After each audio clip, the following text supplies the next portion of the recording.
and it's not. And I'll give you a quick little analogy and then move on to another subject. I mentioned this on my website, and I've used it at various speaking engagements. But to describe this dynamic, assume that a group of castaways are stranded on an island. Let's say 5 of them are Asian, and 1 of them is an American. And when they're stranded on this island, they have to divvy up the workload. So one of the Asians is given the job of hunting and looking for meat. Another one is going to be fishing, trying to catch fish. Another one is in charge of scourging the island for vegetation. Still another one gets the job of looking for wood to build a fire and cook the meal. And then it comes down to the American. They say, well, you know, what job are we going to assign the American? Well, the American gets assigned the job of eating.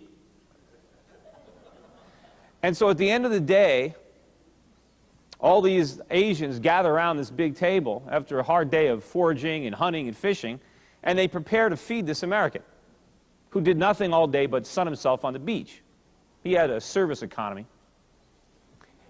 In any event, a modern economist who is looking at this little island's economy would say, oh, the American is the key to the whole thing. Without that American and his ravenous appetite, these poor Asians would have nothing to do all day. They'd all be unemployed. Well, the reality is, the Asians are perfectly capable of consuming the food themselves.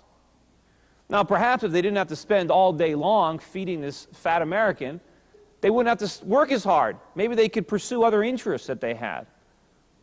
The best thing that they can do to improve their own standards of living would be to kick that American off the island. Of course, when that happens, the American's in trouble, because now he doesn't have 5 Asians doing all of his work.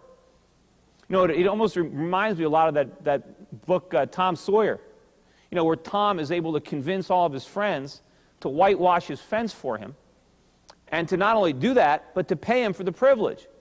Because Tom Sawyer got his friends so convinced that there was so much joy in this toil that it was worth paying him. And so he got the world to do his chores. And little did you know, Samuel Clemens realize that that little passage in that book would one day form the basis of the global economy, where America convinced 1 billion Chinese to paint our fence and to pay us for the privilege. That's going to end. In fact, the Chinese have been talking this week about diversifying, you know, out of their $1 trillion in reserves. Of course, they can't diversify out of them. They're kind of stuck with them. But the minute they stop buying dollars, it's over.